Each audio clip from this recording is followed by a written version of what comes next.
সুপ্রিয় শিক্ষার্থী, আসসালামু আলাইকুম। Shimul memorial north south school and college কর্তৃক আয়োজিত অনলাইন ক্লাসে সকল শিক্ষার্থীকে স্বাগত। আজকে আমাদের বিষয় হচ্ছে ছোটদের পৃথিবী ক্লাস নিয়ে আমি এসেছি। আজকে আমাদের যে অধ্যায় পড়ানো হবে সেটা হচ্ছে স্বাস্থ্য কথা। স্বাস্থ্য কথা অধ্যায়ের উপরে আমরা পূর্ববর্তী ক্লাস করেছি। আমাদের আজকে আবার সেইটার উপরে আমরা রিভিশন ক্লাস করব। উপস্থাপনায় আছি আমি আফরোজা বেগম রায়না। প্রথমে বাবুরা খেয়াল করো যে তোমাদেরকে কোনো অধ্যায় বা কোনো কিছু পড়ানোর আগে, কোনো অধ্যায় পড়ানোর আগে আমরা কি করি? শিখন ফল বলি। শিখন ফল সম্বন্ধে আমরা কি জানতে পারি?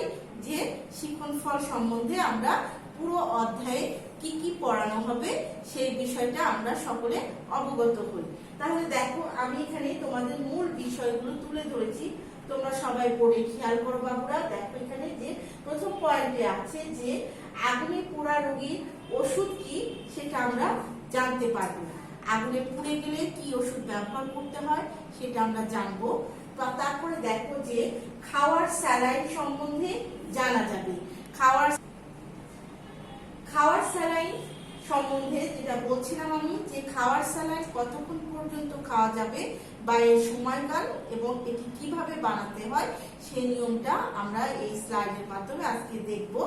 দেখো এই যে নিচের পয়েন্টে যেটা আমি একটু আগে বলে আসলাম যে খাওয়ার স্যালাইন বানানোর একটা পদ্ধতি রয়েছে, সেই পদ্ধতিটা আমরা জানবো। খাওয়ার আগে কি করতে হবে, খাওয়ার আগে আমরা কি করে থাকি সেটা সম্বন্ধে আমরা জানতে পারবো। স্বাস্থ্য ভালো রাখার যে উপায়গুলো রয়েছে সেই উপায় তিনটা আজকে আমরা পড়ব। তারপর পয়েন্টটা দেখো যে স্বাস্থ্য সম্বন্ধে জানতে পারবে।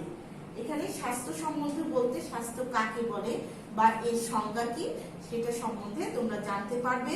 প্রাথমিক চিকিৎসা সম্বন্ধে জানতে পারবে। প্রাথমিক চিকিৎসা কাকে বলে বা এর সরঞ্জামগুলো কি কি সেটার আমরা বিস্তারিত আলোচনা আজকে ক্লাসের মাধ্যমে করব।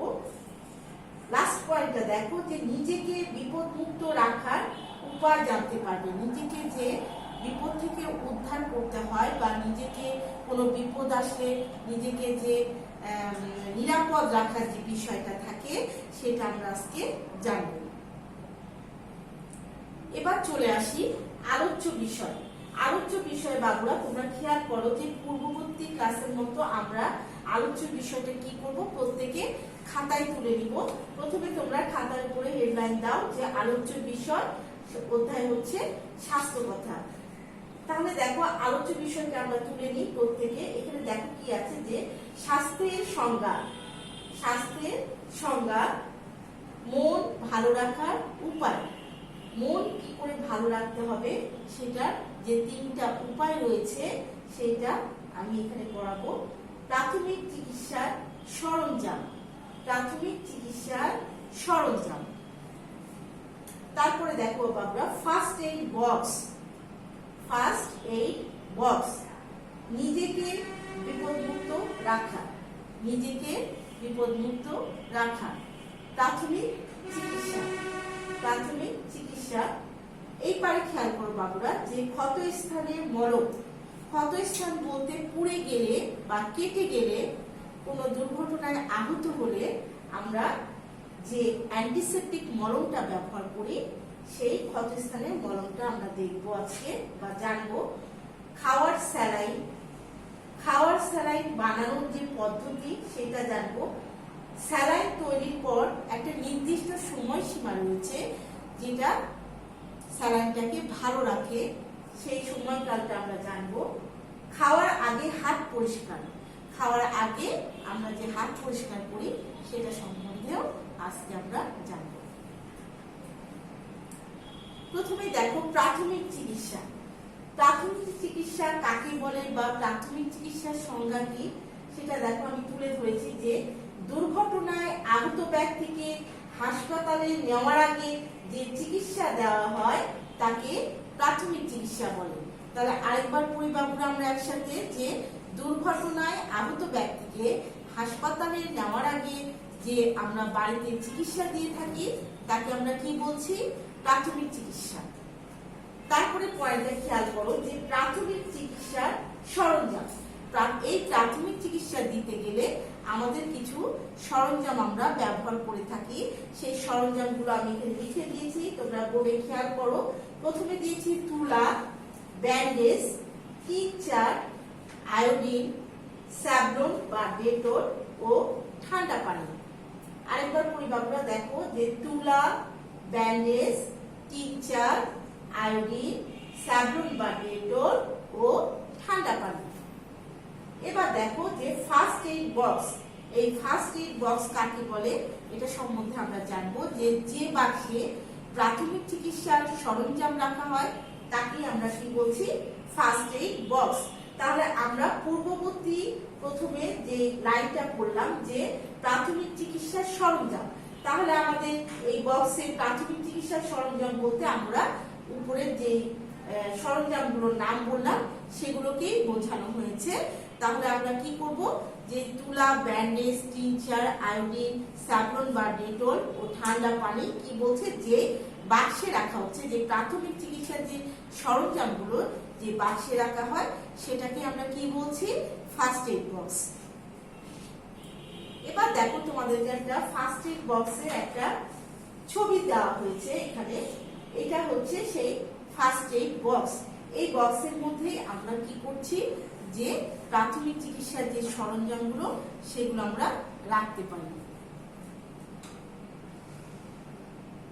এবার দেখো প্রাথমিক চিকিৎসার সরঞ্জাম, এখানে আমি টিংচার এবং ডেটল, তোমরা পড়ে আসলে একটু আগে যে টিংচার এবং ডেটল হচ্ছে প্রাথমিক চিকিৎসার সরঞ্জাম। এখানে এই টিংচার এবং ডেটলের ছবি দিয়েছি যেন তোমাদের বুঝতে সুবিধা হয়। এটা হচ্ছে প্রাথমিক চিকিৎসার একটি সরঞ্জাম। এবার দেখো আরেকটি সরঞ্জাম দেখাচ্ছি, যে স্যাভলন ও ব্যান্ডেজ। স্যাভলন ও ব্যান্ডেজ, ব্যান্ডেজটা আমরা এবারে দেখতে পাচ্ছি যে কোনো জায়গায় কেটে গেলে আমরা কি করি, তাৎক্ষণিক যে কাপড় বা তুলা দিয়ে ব্যান্ডেজ করি সেটাকে আমরা ব্যান্ডেজ বলছি। আর স্যাভলন, এটা আমরা কেটে গেলে বা পুড়ে গেলে এই স্যাভলনটা ব্যবহার করে থাকি। এবার দেখো যে নিজেকে যে বিপদ মুক্ত রাখার উপায়, আমরা নিজেকে বিপদ মুক্ত রাখতে গেলে কি করতে হবে সেটা তো আমাদেরকে অবশ্যই জানতে হবে বাবুরা। দেখো আমি কি লিখেছি, যে সব কাজে সচেতন ও সাবধান থেকে আমরা কি করব, নিজেদের বিপদ মুক্ত রাখার চেষ্টা করব। তাহলে আমরা যে কাজটাই করি না কেন আমরা কি করবো বাবুরা, প্রথমে আমরা সেটাতে সচেতন থাকবো এবং সাবধানতার সহিত সেই কাজটা করার চেষ্টা করব। তাহলে আমরা নিজেকে বিপদ থেকে রক্ষা করতে পারবো। এবার দেখো পুড়ে যাওয়া রোগীর প্রাথমিক চিকিৎসা। পুড়ে গেলে, যে আগুনে পুড়ে গেলে রোগীকে যে প্রাথমিক চিকিৎসা দেওয়া হয় সেটা বলা হয়েছে এখানে, যে শরীরে আগুন লাগলে ভেজা মোটা কাপড় শরীরে জড়িয়ে অথবা মাটিতে ধুলার মধ্যে বা কাদার মধ্যে গড়াগড়ি করে আগুন কি করতে হয়, নেভাতে হয়। তাহলে আমরা কি জানলাম, যে শরীরে আগুন লাগলে আমরা কি করব, প্রথমে ভেজা মোটা কাপড় দিয়ে বা কি করব, শরীরে ভেজা মোটা কাপড় কি করব, শরীরে জড়িয়ে নিব। অথবা কি করব, যদি আমাদের কাছে তাৎক্ষণিকভাবে কোনো মোটা কাপড় না থাকে তাহলে আমরা কি করব, মাটিতে ধুলার মধ্যে বা কাদার মধ্যে গড়াগড়ি করে আগুন নিভানোর চেষ্টা করব। এবার দেখো আগুনে পোড়া রোগীর যে অ্যান্টিসেপটিক মলম, এই অ্যান্টিসেপটিক মলমটা এখানে একটা ছবি প্রদান করা হয়েছে। এই অ্যান্টিসেপটিক হচ্ছে আমরা আগুনে পুড়ে গেলে ব্যবহার করে থাকি, ক্ষতস্থানে ব্যবহার করার জন্য অ্যান্টিসেপটিক মলম ব্যবহার করা হয়। এবার খেয়াল করো যে খাওয়ার স্যালাইন বানানোর পদ্ধতি। খাওয়ার স্যালাইন বলতে আমরা ওর স্যালাইন বা এসএমসি স্যালাইনকে বুঝে থাকি। যদি আমাদের কাছে তাৎক্ষণিকভাবে স্যালাইন না থাকে তাহলে আমরা এই যে উপায়টা বলে দিচ্ছি, এই উপায়ে আমরা বাসায় আমরা স্যালাইন তৈরি করতে পারি। দেখো এখানে খাবার স্যালাইন তৈরির নিয়মটা আমি তুলে ধরেছি তোমাদের সামনে।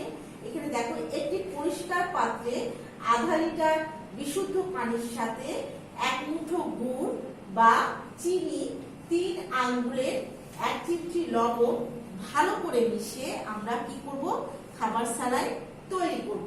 আরেকবার করি বাবুরা, তাহলে আমরা বুঝতে পারবো। একটি পরিষ্কার পাত্রে কি বলছে, আমরা আগে আধা লিটার বিশুদ্ধ পানি নিব। পানি নেওয়ার মধ্যে কি, পানির মধ্যে কি থাকবে, 1 মুঠো গুড় বা চিনি এবং 3 আঙ্গুলের 1 চিমটি লবণ ভালো করে মিশিয়ে আমরা কি করব, খাওয়ার স্যালাইনটা তৈরি করব। এবার দেখো যে কোন রোগীকে খাওয়ার স্যালাইন দেওয়া হয়। এখানে বলে দেওয়া হয়েছে যে ডায়রিয়া রোগীকে কি দেওয়া হয়, খাবার স্যালাইন। ডায়রিয়া রোগ হলে আমরা সাধারণত কি করে থাকি, খাবার স্যালাইন খেয়ে থাকি। এই বানানো স্যালাইন কি করে, কত ঘন্টা পর্যন্ত ভালো থাকে, বানানো স্যালাইন দেখো এখানে লিখে দিয়েছি, বানানো স্যালাইন 12 ঘন্টা পর্যন্ত খাওয়া যায়। তাহলে আমরা কি জানলাম বাবুরা, যে বানানো স্যালাইন আমরা 12 ঘন্টা পর্যন্ত খেতে পারবো। এবার দেখো যে স্যালাইন বানানোর যে একটা চিত্র দিয়েছি, এই চিত্রটা আমি এখানে তুলে ধরেছি, তোমরা সকলেই আমার সাথে খেয়াল করো। যে প্রথমে কি বলেছিলাম, যে আধা লিটার বিশুদ্ধ পানি, এখানে সেই পানির ছবি দিয়েছি, আধা লিটার বিশুদ্ধ পানি। তারপরে কি বলেছিলাম, যে 1 মুঠো চিনি অথবা গুড়, 1 মুঠো চিনি অথবা গুড়। তারপরে কি বলেছিলাম, 3 আঙ্গুলের 1 চিমটি লবণ। এই সেই লবণের চিত্র। এইভাবে আমরা কি করব, বাসায় স্যালাইন তৈরি করব। এবার দেখো যে ডায়রিয়া রোগীকে আমরা কি করি, এখানে তুলে লিখে দিয়েছি আমরা, ডায়রিয়া রোগীকে আমরা কি করি, খাওয়ার স্যালাইন দিই। কিন্তু এই খাওয়ার স্যালাইনের পাশাপাশি আমরা ডায়রিয়া রোগীকে তরল খাবারও দিতে পারি। আমরা কি করব, ডায়রিয়া রোগীকে খাওয়ার স্যালাইনের পাশাপাশি কি করব, তরল খাবার গ্রহণ করা উচিত। আমাদের সকলেরই উচিত যে খাওয়ার স্যালাইনটা তো আমরা অবশ্যই খাবো, তার পাশাপাশি আমরা কি করব, তরল খাবারটা খাওয়ার চেষ্টা করব। এখন এই তরল খাবার বলতে আমরা কাদেরকে বোঝাচ্ছি, কোন খাবারগুলোকে বোঝাচ্ছি সেটা আমরা জানি। যে তরল খাবার বলতে আমরা বিভিন্ন রকম ফলের রস খেতে পারি, এবং কি ডাবের পানি খেতে পারি, এবং ভাতের মাড়, যেটা আমরা ভাত রান্না করার পরে যে মাড়টা আমরা কি করি, মানে গলায় নিই, সেটা হচ্ছে কি হচ্ছে, আমরা তরল খাবার হিসাবে ডায়রিয়ার রোগীকে দিতে পারি। এবার দেখো, খাওয়ার আগে সাবান দিয়ে হাত পরিষ্কার করতে হয়। আমরা খাবার আগে অবশ্যই সকলে হাত ভালো করে পরিষ্কার করে দিব। সেটা শুধু পানি দিয়ে ধুলে কি আমাদের জীবাণুটা যাবে না। তাহলে আমরা কি করব, খাওয়ার আগে অবশ্যই হাত কি দিয়ে পরিষ্কার করবো বাবুরা, সাবান বা হ্যান্ড ওয়াশ দিয়ে পরিষ্কার করব। এখানে সেই সাবান, এখানে তোমরা চিত্রে খেয়াল করো যে সাবান এবং হ্যান্ড ওয়াশের ছবি দেওয়া হয়েছে। আমরা এগুলোর মাধ্যমে নিজের হাতকে পরিষ্কার রাখার চেষ্টা করব। এবার দেখো যে স্বাস্থ্য ভালো রাখার 3টা নিয়ম আমরা কি কি পড়েছি, যে স্বাস্থ্য কি করব, আমরা ভালো রাখার চেষ্টা করব। সেটা কি বলেছি, যে কিছু নিয়ম রয়েছে। এই 3টি নিয়ম আমরা একবার পড়ে নিই সকলে একসাথে। দেখো খেয়াল করো যে সকাল সকাল ঘুম থেকে ওঠা। প্রথম পয়েন্টটায় আমাদের যেটা হবে, যে আমরা সকাল সকাল ঘুম থেকে উঠবো, তাহলে আমাদের কি হবে, স্বাস্থ্যটা ভালো থাকবে। তারপরে কি বলেছে বাবুরা, খেয়াল করো যে নিয়মিত ব্যায়াম ও খেলাধুলা করা। আমরা নিয়মিত ব্যায়াম ও খেলাধুলার মাধ্যমে নিজের শরীরকে ভালো রাখতে পারি, সুস্থ রাখতে পারি। তারপরে দেখো, পচা ও বাসি খাবার না খাওয়া। আমরা যতদূর সম্ভব চেষ্টা করব পচা ও বাসি খাবার না খাওয়া এবং পুষ্টিকর খাবার খাওয়া। পচা ও বাসি খাবার খেলে শুধু স্বাস্থ্যেরই ক্ষতি হয় না, আমাদের পেটের সমস্যা দেখা দিতে পারে। এই জন্য আমরা চেষ্টা করব এই পচা ও বাসি খাবার খাওয়া থেকে বিরত থাকা। পরিশেষে আমরা বলতে পারি যে স্বাস্থ্যই হচ্ছে সকল সুখের মূল। স্বাস্থ্য যদি ভালো থাকে তাহলে আমাদের কি হবে, সবকিছু ভালো থাকবে, এবং শরীর ভালো থাকলে মন ভালো থাকবে এবং মেজাজ সুন্দর থাকবে। আমরা চেষ্টা করব এই স্বাস্থ্যটাকে সুন্দরভাবে সুস্থ রাখার। এবার দেখো বাবুরা যে মূল্যায়নে তোমাদের কোশ্চেনগুলা তুলে দেওয়া হয়েছে। এখানে আমি 6টা কোশ্চেন দিয়েছি, তোমরা খেয়াল করো। প্রথম প্রশ্ন আছে যে প্রাথমিক চিকিৎসার সরঞ্জামগুলো কি কি? প্রাথমিক চিকিৎসার সরঞ্জামগুলো কি কি? 2 নম্বরে আছে যে কোন রোগ হলে খাওয়ার স্যালাইন খেতে হয়? আমরা পড়ে আসলাম যে ডায়রিয়া রোগে আমরা খাওয়ার স্যালাইনটা খাই, তাহলে আমরা সকলেই জেনে গেছি যে কোন রোগ হলে খাবার স্যালাইন খেতে হয়। স্বাস্থ্য কাকে বলে? আগুনে পোড়া রোগীর ক্ষতস্থানে কোন মলম লাগাতে হয়? তাহলে আমরা কি জানলাম যে আগুনে পোড়া রোগীর ক্ষতস্থানে কোন মলম লাগাতে হয়। 5 নম্বরে আছে যে স্বাস্থ্য ভালো রাখার 3টি উপায় লিখুন। আরেকবার পড়ছি বাবুরা, খেয়াল করো যে স্বাস্থ্য ভালো রাখার 3টি উপায় লিখুন। 6 নম্বরে আছে ফার্স্ট এইড বক্স কি? আরেকবার পড়ি, ফার্স্ট এইড বক্স কি?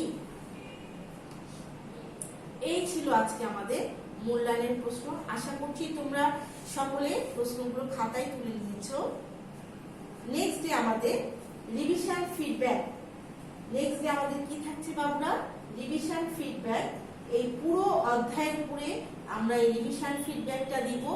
এর জন্য আমি যে নোটটা তোমাদেরকে প্রদান করেছি, আমরা বেশি বেশি করে বাসায় চর্চা করব এবং ফিডব্যাকের জন্য ভালো করে পড়ব। এখন যেহেতু সারা বিশ্বব্যাপী আমাদের করোনা ভাইরাস নামক একটি মহামারী আমাদেরকে কি করছে? আক্রান্ত করছে। তো আমরা সকলেই বাবুরা চেষ্টা করব এই ভাইরাস থেকে নিজেকে মুক্ত রাখার। সুতরাং আমাদেরকে এই ভাইরাস থেকে মুক্ত থাকতে হলে অবশ্যই সচেতন থাকতে হবে এবং বেশি বেশি করে সাবান দিয়ে হাত ধুতে হবে। বাইরে গেলে অবশ্যই মাস্ক পরিধান করতে হবে এবং পুষ্টিকর খাবার খেতে হবে।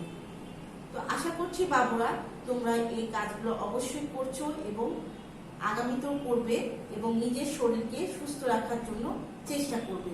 সকলকে ধন্যবাদ জানিয়ে এখানে শেষ করছি। আসসালামু আলাইকুম।